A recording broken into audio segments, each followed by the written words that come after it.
NATO versus Russia ഈ ഒരു വിഷയത്തെക്കുറിച്ച് സംസാരിക്കണമെന്നുണ്ടെങ്കിൽ ആദ്യമേ നമ്മുടെ മനസ്സിൽ വരുന്നത് അമേരിക്ക ആയിരിക്കും. കാരണം അമേരിക്ക ഇല്ലാത്ത നാറ്റോ എന്നത് ബുള്ളറ്റ് ഇല്ലാത്ത തോക്ക് പോലെയാണ്. എന്നാൽ ഇപ്പോ അതിനുള്ള ഒരു സാധ്യതയുണ്ടോ? അമേരിക്ക ഒഴികെ ബാക്കിയുള്ള നാറ്റോ രാജ്യങ്ങൾ അല്ലെങ്കിൽ അമേരിക്ക, കാനഡ ഒഴികെ യൂറോപ്യൻ യൂണിയനിലുള്ള നാറ്റോ രാജ്യങ്ങൾ എല്ലാം ചേരുകയാണെങ്കിൽ റഷ്യയെ വീഴ്ത്താൻ സാധിക്കുമോ?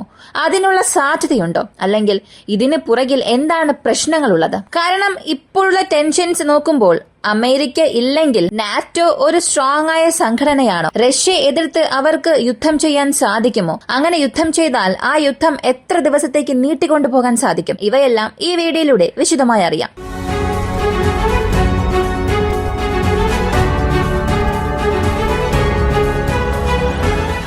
ഈ രാഷ്ട്രീയ സംഘർഷങ്ങൾക്കെല്ലാം തുടക്കം കുറിച്ചത് സെലൻസ്കി ട്രംപ് മീറ്റിംഗ് ആയിരുന്നു. കാരണം ആ ഒരു മീറ്റിംഗ് ഇത്രത്തോളം ഒരു ചർച്ചാ വിഷയമാകും, ഇവർക്ക് രണ്ടുപേർക്കും ഇടയിൽ ഒരു തർക്കം തന്നെ ഉണ്ടാകും എന്ന് ആരും പ്രതീക്ഷിച്ചില്ല. അത്രത്തോളം ഒരു വലിയ പ്രശ്നമായി മാറി. പിന്നീട് നാറ്റോ അലയൻസിനുള്ളിൽ തന്നെ ഉക്രൈൻ വിഷയത്തിൽ ഒരു ചെറിയ വിള്ളൽ ഉണ്ടാകാൻ തുടങ്ങി. ചെറുതല്ല, സത്യത്തിൽ ഒരു വലിയ വിള്ളൽ തന്നെയാണ്. അത്രത്തോളം വലിയ പ്രശ്നമായി മാറി. അമേരിക്ക പറയുന്നത് യൂറോപ്പിൽ നിങ്ങൾക്കൊരു പ്രശ്നമുണ്ട്, പ്രശ്നം നടക്കുന്നത് നിങ്ങളുടെ കോണ്ടിനെന്റിലാണ്. ഞാൻ എന്തിന് ആവശ്യം ഇല്ലാതെ പല ബില്യൺ ഡോളേഴ്സ് ഇതിനു വേണ്ടി ചിലവാക്കണം? ഇതിനകമുള്ള ഗവൺമെന്റ് ആണ് ഒരല്പം പോലും ചിന്തിക്കാതെ ഇത്രത്തോളം സഹായം ചെയ്തത്. എന്നാൽ ഞാനും എന്തുകൊണ്ട് അതേ തെറ്റ് തന്നെ ചെയ്യണമെന്ന ചോദ്യം ചോദിച്ചു. അതിന് യൂറോപ്പ് പറഞ്ഞത് ഇത് യൂറോപ്പിന്റെ പ്രശ്നം മാത്രം അല്ല, ഇത് ലോകത്തിന്റെ പ്രശ്നമാണ്. റഷ്യ ഉക്രൈൻ യുദ്ധം കാരണം അത്ര വലിയ പ്രത്യാഘാതങ്ങൾ, അത് സാമ്പത്തികമായാലും മാനസികമായാലും നിരവധി പ്രശ്നങ്ങൾ ലോകത്തിൽ ഉണ്ടാകുന്നുണ്ട്. അപ്പൊ റഷ്യയെ നമ്മൾ ഇവിടെ നിയന്ത്രിച്ചില്ലെങ്കിൽ വീണ്ടും അവർ വികസിക്കാൻ തുടങ്ങും. ഇത് യൂറോപ്പിന് തന്നെ ഒരു ഭീഷണിയായി മാറും, ലോകത്തിന് ഒരു സാമ്പത്തിക ഭീഷണിയായി മാറും എന്നുള്ളതായിരുന്നു യൂറോപ്പിന്റെ വാദം. അപ്പോ ഇവരുടെ പ്രസ്താവന ഇങ്ങനെ. ഇനി യഥാർത്ഥ വസ്തുതയിലേക്ക് നമുക്ക് വരാം. നാറ്റോ വേഴ്സസ് റഷ്യ എന്ന പ്രശ്നം വന്നാൽ ആണവായുധം അല്ലാത്ത യുദ്ധത്തിൽ തീർച്ചയായും റഷ്യ പരാജയപ്പെടും. ഇത് പലതവണ ഞാൻ പറഞ്ഞിട്ടുണ്ട്. പക്ഷെ നാറ്റോ വേഴ്സസ് റഷ്യ എന്ന പ്രശ്നം വന്നാൽ തീർച്ചയായും അത് ആണവായുധത്തിൽ മാത്രമേ അവസാനിക്കൂ. ഇതിനുള്ളിലേക്ക് നമുക്ക് കടക്കണ്ട. നാറ്റോ 32 രാജ്യങ്ങളുണ്ട്. ആ 32 രാജ്യങ്ങളിൽ ഒരേ ഒരു രാജ്യത്തെ മാത്രം മാറ്റിവെച്ചിട്ട് ബാക്കിയുള്ള അത്രയും രാജ്യങ്ങൾ വേഴ്സസ് റഷ്യ. ഈ ഒരു ടോപ്പിക്കിനെ കുറിച്ച് സംസാരിക്കാം. മിലിറ്ററി വൈസ് നോക്കുകയാണെങ്കിൽ അവർ ചെയ്യുന്ന ചിലവെന്നത് വർഷത്തിൽ $1 ട്രില്യൺ അധികമാണ്. ആ $1 ട്രില്യൺ 800 ബില്യണിലധികം സ്പെൻഡിംഗ് അമേരിക്കയുടെ പക്കൽ നിന്നാണ് പോകുന്നത്. ഇത് മുഴുവൻ സ്പെൻഡിങ്ങിൽ 80% അധികമാണ്. കൂടുതൽ ഫണ്ട്സ് അമേരിക്ക നൽകുന്നത് അമേരിക്കയാണ്. പക്ഷേ 32 രാജ്യങ്ങൾക്കും ഒരു വിധിയുണ്ട്. അവരുടെ GDPയിൽ കുറഞ്ഞത് 2% എങ്കിലും ഇവർ നാറ്റോയ്ക്ക് വേണ്ടി സ്പെൻഡ് ചെയ്തേ മതിയാകൂ. അതായത് അവരുടെ ഓൺ ഇൻഫ്രാസ്ട്രക്ചർ ഡെവലപ്പ് ചെയ്യുന്നത് മാത്രം അല്ല, നാറ്റോയുടെ വികസനത്തിന് വേണ്ടിയും അവർ ചിലവാക്കണം. ഉദാഹരണത്തിന് യൂറോപ്പിലെ ഏതെങ്കിലും ഒരു രാജ്യം, ഫ്രാൻസ് എന്നെടുക്കാം. പോളണ്ട് വഴി നാറ്റോയിൽ ഒരു ഡെവലപ്മെന്റ് പ്രോഗ്രാം നടത്തുകയാണ്. നാറ്റോ എക്സ്പാൻഷന് വേണ്ടി ഒരു റഡാർ സ്റ്റേഷൻ പണിയുക, അല്ലെങ്കിൽ അവിടെയുള്ള പ്രധാനപ്പെട്ട പോർട്ട് പണിയുക. ഇത് നാറ്റോ കമാൻഡിന് കീഴിലാണ് വരിക. ഇതിനുള്ള ഫണ്ടിംഗ് എല്ലാം അവർ നൽകണം. ഇങ്ങനെയാണ് നാറ്റോയുടെ കമാൻഡ് ചെയിൻ വർക്ക് ആകുന്നത്. ഇപ്പോ ഇത്രത്തോളം സഹായം നൽകുന്ന അമേരിക്ക ഈ പ്രോജക്റ്റിൽ നിന്നും പുറത്തേക്ക് പോയാൽ, അല്ലെങ്കിൽ പ്രോജക്റ്റിൽ ഉണ്ട് പക്ഷെ അവർക്ക് ആവശ്യമായ സഹായം ഒന്നും ചെയ്യുന്നില്ല എങ്കിൽ ഇവരുടെ മുഴുവൻ ഡിഫൻസ് സ്പെൻഡിംഗ് എന്നത് കുറയാൻ തുടങ്ങും. നാറ്റോയിൽ ഇപ്പോൾ പ്രശ്നങ്ങൾ വരാൻ കാരണം തന്നെ ഉക്രൈന് കൊടുക്കുന്ന സഹായമാണ്. അപ്പോ ആരൊക്കെ എത്ര സഹായം ചെയ്തിട്ടുണ്ട്? അമേരിക്ക 160 ബില്യൺ നൽകിയതായി പറഞ്ഞു. മുഴുവനും ചേർത്ത് 300 ബില്യൺ കഴിഞ്ഞുവെന്നും പറഞ്ഞു. അപ്പോ യൂറോപ്യൻ യൂണിയനിൽ ആരെല്ലാം എത്ര നൽകിയിട്ടുണ്ട്?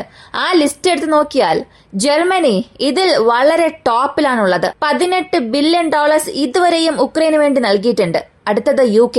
ഇവർ യൂറോപ്യൻ യൂണിയനിൽ ഇല്ല എങ്കിലും ഇവർ $15.4 ബില്യൺ കൊടുത്തിട്ടുണ്ട് നേരിട്ട്. Denmark 8.4 billion, Netherland 7.7 billion, Sweden 5.7 billion, France 5.1 billion, Canada $8.7 billion.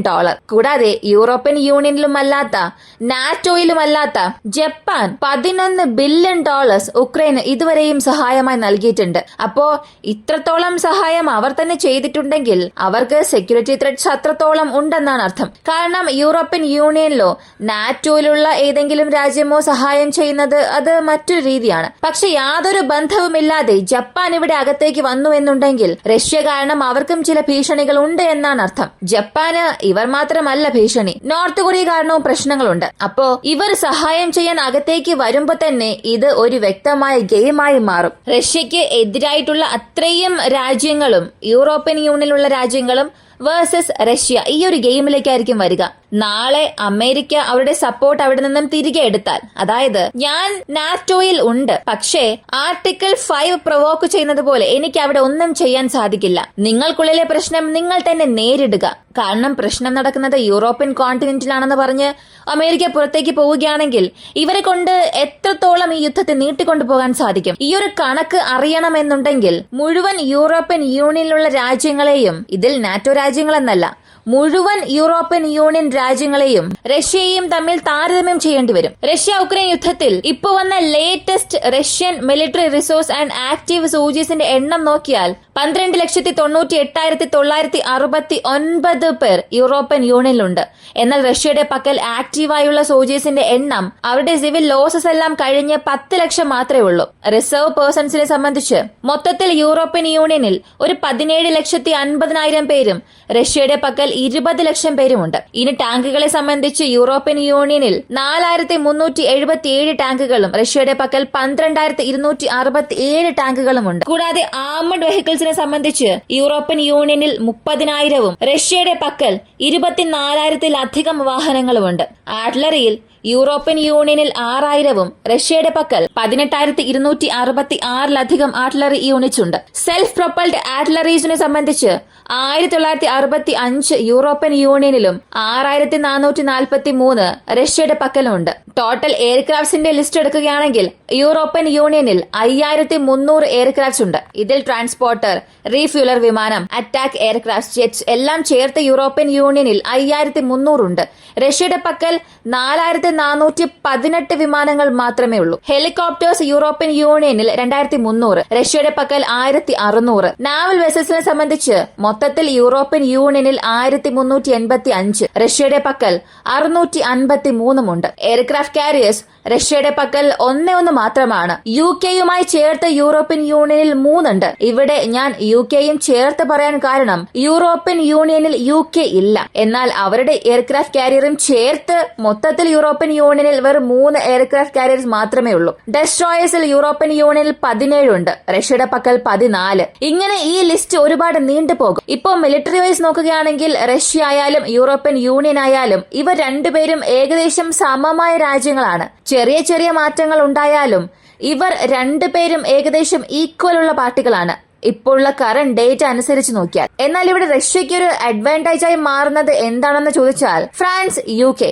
ഈ 2 വിഭാഗവുമായി ചേർത്ത് 500-ലധികം ആണവായുധങ്ങൾ ഉണ്ട്. എന്നാൽ റഷ്യ എന്ന ഒറ്റ രാജ്യത്തിൽ 5,000-ലധികം ആണവായുധങ്ങളുണ്ട്. ഇപ്പൊ യൂറോപ്യൻ യൂണിയനിലുള്ള അത്രയും രാജ്യങ്ങൾ, അവിടെയുള്ള ഓരോ രാജ്യവും അവരുടെ ഫുൾ ഇൻവോൾവ്മെന്റോട് കൂടി അവരുടെ ആയുധങ്ങളും ആർമേഡ് വെഹിക്കിൾസും അവരുടെ ടാങ്കുകൾ, ഫൈറ്റർ ജെറ്റ്സ് എല്ലാം നൽകിയാൽ മാത്രമേ ഞാൻ ഈ പറഞ്ഞ ലിസ്റ്റ് എല്ലാം പൂർത്തിയാവുകയുള്ളൂ. പക്ഷെ യഥാർത്ഥത്തിൽ എല്ലാ രാജ്യങ്ങളെ കൊണ്ടും അങ്ങനെ ചെയ്യാൻ സാധിക്കില്ല. ഇപ്പൊ നാറ്റോ രാജ്യങ്ങളെ കൊണ്ടും അവരുടെ മിലിറ്ററിയെ അത്ര പെട്ടെന്ന് അയക്കാൻ സാധിക്കില്ല. ആർട്ടിക്കിൾ 5 അമേരിക്ക തന്നെ ആക്ടിവേറ്റ് ചെയ്യണമെന്ന് ചിന്തിച്ചാലും, നാറ്റോയിലുള്ള ഏതെങ്കിലും രാജ്യത്തെ കൈവച്ചാൽ അമേരിക്ക പോകണമെന്ന് ചിന്തിച്ചാൽ പോലും പെട്ടെന്ന് അവരുടെ സൈനികരെ കൊണ്ടുപോയി ലോങ് ടേമിന് അവിടെ യുദ്ധം ചെയ്യിപ്പിക്കാൻ സാധിക്കില്ല. അതിനായിട്ടുള്ള ഒരു റൂൾസ് അവിടെ നിയമത്തിലുമില്ല. അങ്ങനെയുള്ളപ്പോൾ റഷ്യയുമായി ഒരു പ്രശ്നം വന്നാൽ യൂറോപ്യൻ യൂണിയനിലുള്ള രാജ്യങ്ങൾക്ക് പെട്ടെന്ന് അവരുടെ സൈനികരെ അയക്കാൻ സാധിക്കില്ല. അങ്ങനെ അയച്ചാലും ഒരു കോമ്പാക്ട് എക്സ്പീരിയൻസ് അവർക്ക് കാണില്ല. ഇപ്പൊ റഷ്യ ഉക്രൈൻ യുദ്ധത്തിൽ സൈനികർ ഒരുപാട് കാര്യങ്ങൾ പഠിക്കുന്നുണ്ട്. ആ ഒരു ബാറ്റിൽ യഥാർത്ഥത്തിൽ ആരംഭിച്ചാൽ വെറും മാസങ്ങളോടുകൂടി അവസാനിപ്പിക്കേണ്ട ഒരു യുദ്ധമായി മാറില്ല, വളരെ കാലം നീണ്ടുപോകും. അതും ഇപ്പോ നിലവിൽ റഷ്യയുടെ മിലിറ്ററി അവരുടെ പ്രൊഡക്ഷൻസ് എല്ലാം അധികമാക്കിയിട്ടുണ്ട്. പ്രധാനമായും നെക്സ്റ്റ് ജനറേഷൻ ഡ്രോൺസ് ഇപ്പോ ബാറ്റിൽ ഫീൽഡിൽ വരാൻ തുടങ്ങിയിട്ടുണ്ട്. അവരുടെ ആർട്ടിലറി ബോംബുകൾ കഴിഞ്ഞ ഒരു വർഷത്തിൽ മാത്രം 1800 ടാങ്ക്സ് നിർമ്മിച്ചിട്ടുണ്ട്. അപ്പോ റഷ്യ എന്ന ഭീഷണിയെ ഇവർക്കിപ്പോ കൗണ്ടർ ചെയ്യണമെന്നുണ്ടെങ്കിൽ 3 ലക്ഷം സൈനികരെങ്കിലും ആക്റ്റീവ് സൈന്യത്തിൽ ആവശ്യമാണ്. എന്നാൽ യൂറോപ്യൻ യൂണിയന്റെ ഒരു വലിയ പ്രശ്നം എന്താണെന്ന് അറിയണ്ടേ? അവിടെയെന്നല്ല, ഇതെല്ലാ രാജ്യങ്ങളിലും ഉണ്ട്. ഇപ്പോഴുള്ള ജനങ്ങൾ അവിടെ ആക്റ്റീവായി സൈന്യത്തിൽ ചേരാൻ താല്പര്യപ്പെടുന്നില്ല.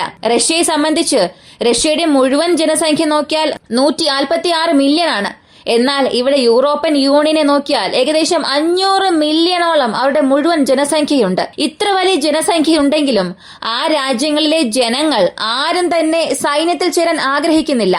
അപ്പോ റഷ്യയിലുള്ളവരെല്ലാം ആഗ്രഹിച്ചാണോ ചേരുന്നത്? റഷ്യയിലെ ജനങ്ങളെല്ലാം അത്രത്തോളം ദേശസ്നേഹികളാണോ എന്ന് ചോദിച്ചാൽ അങ്ങനെയല്ല. പകരം റഷ്യ നൽകുന്ന ഓഫേഴ്സ് വളരെ അധികമാണ്. ഞങ്ങൾ ഇത്രത്തോളം ഭൂമി നൽകാം, ഇത്രത്തോളം സമ്പത്ത്, പണം നൽകാം എന്നൊക്കെ പറഞ്ഞ് ഭൂമിയെയും പണത്തെയും വലുതായി കാണിച്ച് അവിടെയുള്ള ജനത്തെ സൈന്യത്തിലേക്ക് എടുക്കുകയാണ്. അതുപോലെ തന്നെ ഒരുപാട് പേർ ചേരുന്നുമുണ്ട്. അതേ റേഷ്യോയിൽ ഇവിടെ സൈന്യത്തിൽ ചേരുന്ന ആളുകൾ ഉണ്ടോ? അല്ലെങ്കിൽ ഇവിടെയുള്ളവർക്ക് അത്രത്തോളം സഹായം നൽകി അവർ താല്പര്യപ്പെട്ട് വരുന്നുണ്ടോ എന്ന് ചോദിച്ചാൽ അങ്ങനെയും ഇല്ല. ഇത് യൂറോപ്യൻ യൂണിയന് ഒരു വലിയ പ്രശ്നമായി തന്നെ മാറുന്നുണ്ട്. നമ്മളിപ്പോ സംസാരിച്ചതെല്ലാം ആണവായുധമല്ലാത്ത ഒരു യുദ്ധത്തെക്കുറിച്ചാണ്. UK പ്രൈം മിനിസ്റ്റർ സ്റ്റാർമർ തന്നെ ഒരു കാര്യം പറഞ്ഞു. UK സോൾജേഴ്സിന്റെ ബൂട്ട്സ്, അതായത് അവരുടെ കാൽപാദം തീർച്ചയായും ഉക്രൈനുള്ളിൽ പതിക്കും. ഞങ്ങളുടെ വിമാനങ്ങൾ ഉക്രൈൻ രാജ്യത്തിനുള്ളിൽ പറക്കുമെന്നൊരു കാര്യം പറഞ്ഞു. ഇവർ ഇങ്ങനെ എന്തെങ്കിലും ചെയ്ത് യൂറോപ്യൻ യൂണിയനെ അകത്തേക്ക് വലിച്ചിടുകയും ഇത് അമേരിക്ക അല്ലാത്ത നാറ്റോ വേഴ്സസ് റഷ്യ എന്ന യുദ്ധമായി മാറിയാൽ തീർച്ചയായും യൂറോപ്യൻ യൂണിയനെ കൊണ്ട് ഏറെ കാലം ഇത് നീട്ടിക്കൊണ്ടുപോകാൻ സാധിക്കില്ല. അതൊരു വേൾഡ് വാറിൽ അവസാനിക്കും. അപ്പോൾ ട്രംപിന്റെ ഗെയിം എന്താണ്? അദ്ദേഹത്തിന്റെ അലൈസിനെ വിട്ടുകളയുമോ? കാരണം അദ്ദേഹം ഒരു വലിയ ബിസിനസ്മാൻ ആണ്. അയാളുടെ മൈൻഡ് സെറ്റ് എന്നതും ആര് എങ്ങനെ പോയാലും എനിക്കതൊരു പ്രശ്നമല്ല, എന്റെ ലാഭം അതാണ് എനിക്ക് വലുത്, അങ്ങനെ ചിന്തിക്കുന്ന ഒരു മനുഷ്യൻ. അപ്പോ ഈ ട്രംപിന്റെ ഗെയിം പ്ലാൻ എങ്ങനെയാണെന്ന് ചോദിച്ചാൽ രണ്ടുപേരെയും പരസ്പരം പോരടിക്കാൻ വിടും. റഷ്യയെയും യൂറോപ്യൻ യൂണിയനെയും പരസ്പരം പോരടിപ്പിക്കും. എന്നിട്ട് അവർക്ക് പിന്നിലിരുന്ന് ആയുധങ്ങൾ നൽകും, അവർക്ക് ആവശ്യമായ പ്രൊട്ടക്ഷൻ നൽകും. ഫ്രാൻസ്, ജർമ്മനി ഇവരൊക്കെ അമേരിക്കയുടെ സഹായം ഇല്ലാതെ അവരുടെ പ്രൊഡക്ഷൻ വർദ്ധിപ്പിച്ചാൽ പോലും കുറഞ്ഞത് 25 വർഷമെങ്കിലും എടുക്കും. അമേരിക്കയുടെ സഹായമില്ലാതെ ഇവരുടെ പ്രൊഡക്ഷൻസ് വെച്ച് മാത്രം കൈകാര്യം ചെയ്യുക എന്നുള്ളതും സാധ്യമായ കാര്യമാണോ? കൂടാതെ അടുത്തൊരു 10 വർഷത്തിൽ റഷ്യ തീർച്ചയായും ബാൾട്ടിക് രാജ്യങ്ങളെ ആക്രമിക്കുമെന്നുള്ള സംസാരവും നടക്കുന്നുണ്ട്. അപ്പോൾ ഇവയെല്ലാം ഓവർകം ചെയ്യണമെന്നുണ്ടെങ്കിൽ നിങ്ങൾ യുദ്ധം ചെയ്യുക, നിങ്ങൾക്ക് ആവശ്യമായ ആയുധങ്ങൾ മാത്രം ഞങ്ങൾ നൽകാമെന്ന് ഒരു പക്ക ബിസിനസ്മാനായി മാത്രം ട്രംപ് അദ്ദേഹത്തിന്റെ ഗെയിം മുന്നോട്ട് കൊണ്ടുപോകും. ഈ ഒരു വീഡിയോയെ കുറിച്ചുള്ള നിങ്ങളുടെ അഭിപ്രായം എന്താണ്? പ്രധാനമായും നാറ്റോയിൽ അമേരിക്ക ഇല്ലാതെ യൂറോപ്യൻ യൂണിയൻ എല്ലാം ചേർന്ന് ആണവായുധം അല്ലാത്ത ഒരു യുദ്ധത്തിൽ റഷ്യക്കെതിരെ ഒരു വിജയം നേടാൻ സാധിക്കുമോ? അങ്ങനെ ലഭിക്കുമെന്നുണ്ടെങ്കിൽ അതിന്റെ കാരണം പറയുക. ഇനി അതല്ല, റഷ്യ ജയിക്കുമെന്നുണ്ടെങ്കിൽ അതിന്റെ കാരണവും കമന്റിൽ പറയുക. ഇങ്ങനെയുള്ള വീഡിയോസ് കാണാൻ താല്പര്യമുള്ളവരാണ് നിങ്ങളെങ്കിൽ ഇപ്പോൾ തന്നെ നമ്മുടെ ചാനൽ സബ്സ്ക്രൈബ് ചെയ്യുക. മറ്റൊരു വീഡിയോയുമായി വീണ്ടും കാണാം.